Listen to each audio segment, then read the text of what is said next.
About 15 years ago, I'd been engaging in some dialogues with other psychologists about politics and psychology.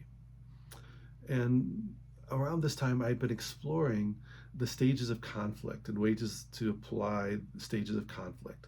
I was drawing in particular from a researcher by the name of Speed Lees, but I looked at several different models of stages of conflict. There's conflict escalation and integrated them together a little bit. And as I was sharing these, I was invited to write an article on this for a website, which unfortunately that website has gone defunct and I no longer could find the article. But the ideas from this always stayed with me.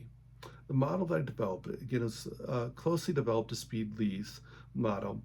It looked at three different levels with two stages in each of these, so a total of six different stages.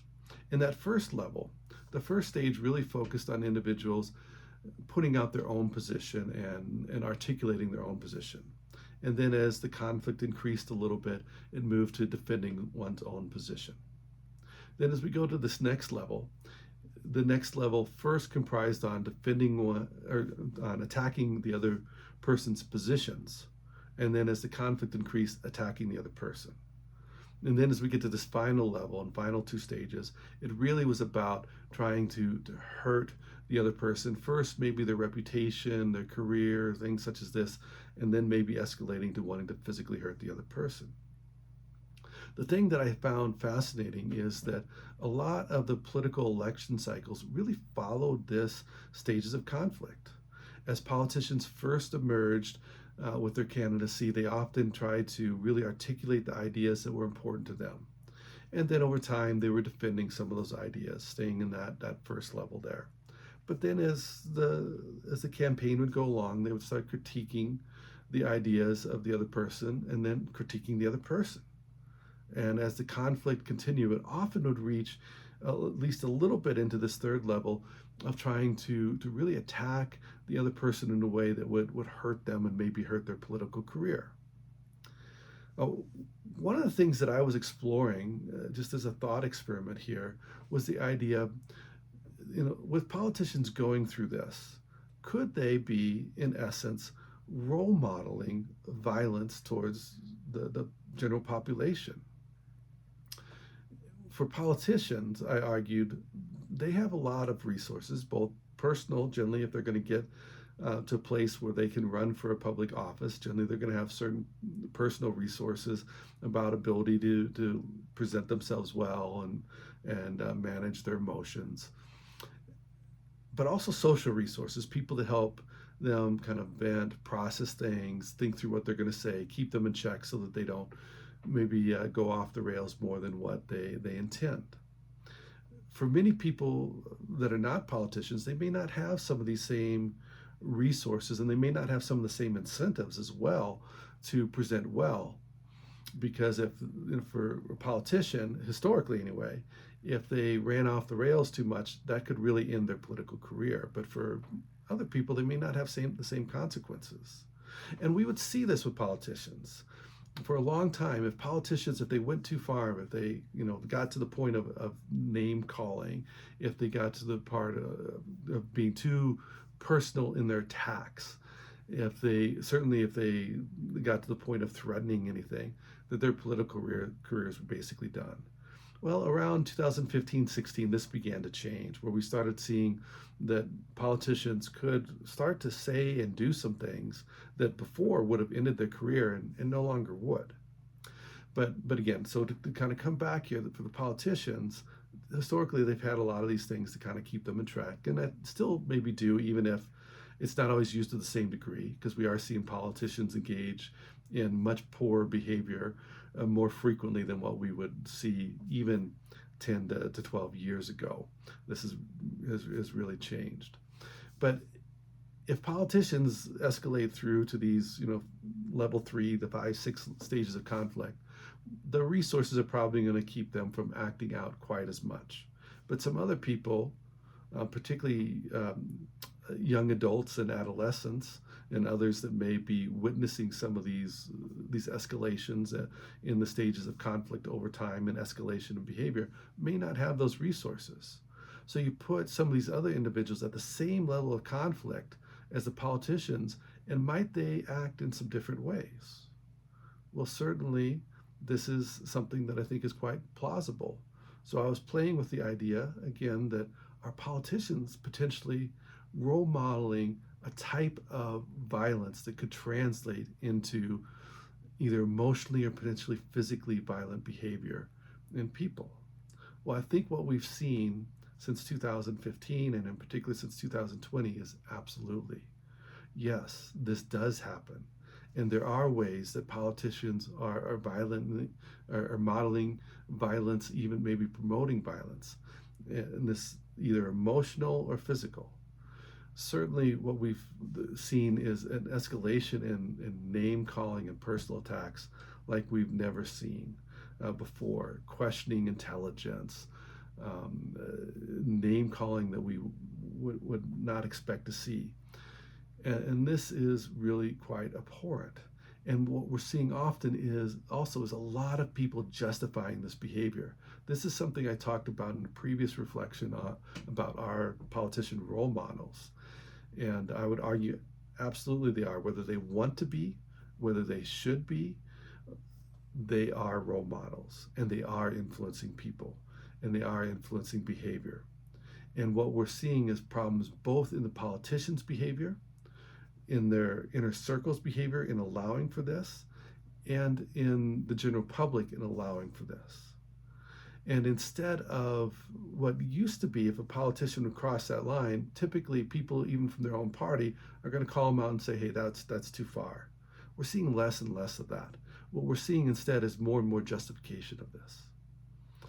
And while certainly there are some candidates who are doing this pretty much on a daily basis, others are crossing that line more intermittently. We're seeing this just at appalling levels. And I do fear that the type of conflict that is being modeled by politicians is very destructive to the psyche, to the social structures of our society. We need changes in this. We need politicians with better decorum, better responsibility, with the ability to communicate about difficult ideas in a respectful manner. And we're not seeing that right now.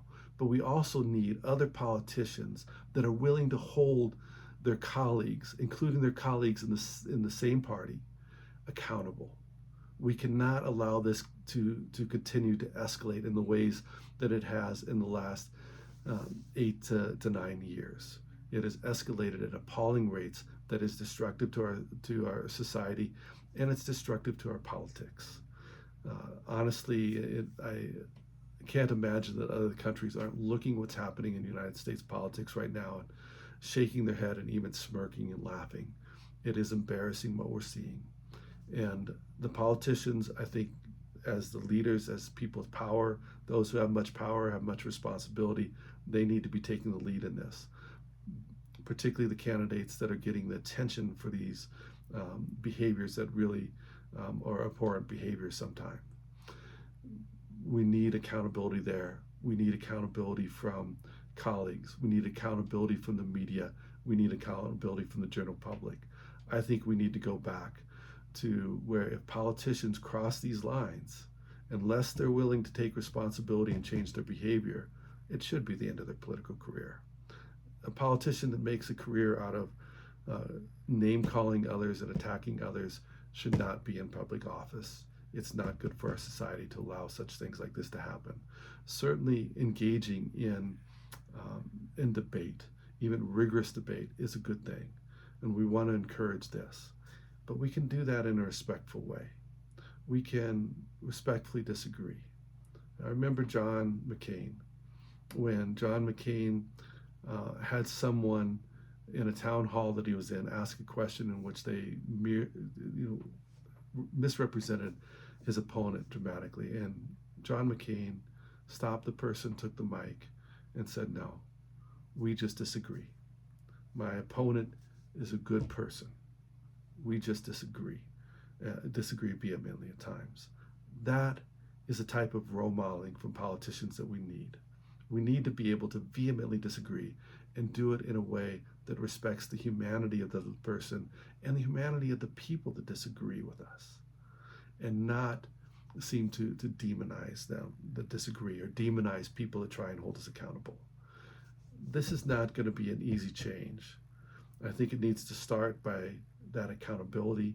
And when people consistently cross these lines that are not willing to accept responsibility, we need to vote them out of office, even if they're the candidate from our party. We need to have the courage and the integrity to vote against someone in our own party if they cannot show the basic respect and decorum that should be expected of our politicians as leaders and role models for everyone in our society. They need to not be in office if they can't do better. I think this is what's going to be needed when we return to those types of expectations of our politicians and move back to supporting the politicians who can hold positions while respecting those who disagree with them. We can start to heal this country. Until that happens, I think we're going to continue to become more polarized and divided, and we're going to continue to see escalating violence. There was a story that I watched here recently, and there was video of it. We don't have all of the details in those videos, so I try to be a little cautious in assuming if all of this is fully accurate, if we have all the pieces of the puzzle to this. But it was someone who was following someone else and all of a sudden started making obscene gestures and yelling at someone as they passed them. The couple in the other car had a young baby, and they were surprised by this and didn't know what it was. Eventually they realized that it was because of a sticker on their car in support of a candidate, because the truck that was going in a different direction turned around, came back, followed them, again started doing this and started using slurs that were directed at the people that were slurs about their political affiliation. This is just unacceptable. If you cannot talk about people that have a different perspective of yours without turning it into a slur or put down, if calling people liberal or conservative, if that by itself has turned into something that's evidently intended as a put down, well, then you're not really able to engage in a thoughtful conversation. And if this is what we're seeing modeled, then we're in trouble as a society. We need to move back from this. We're seeing this escalating violence, and I'm quite confident after the election next week, we're going to see some escalations of it, unfortunately.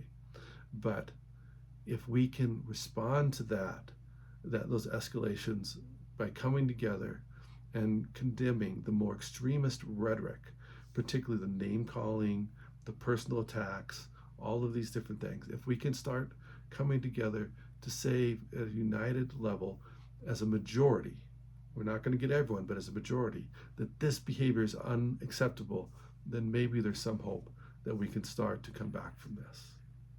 It's not going to be easy. We need a united effort.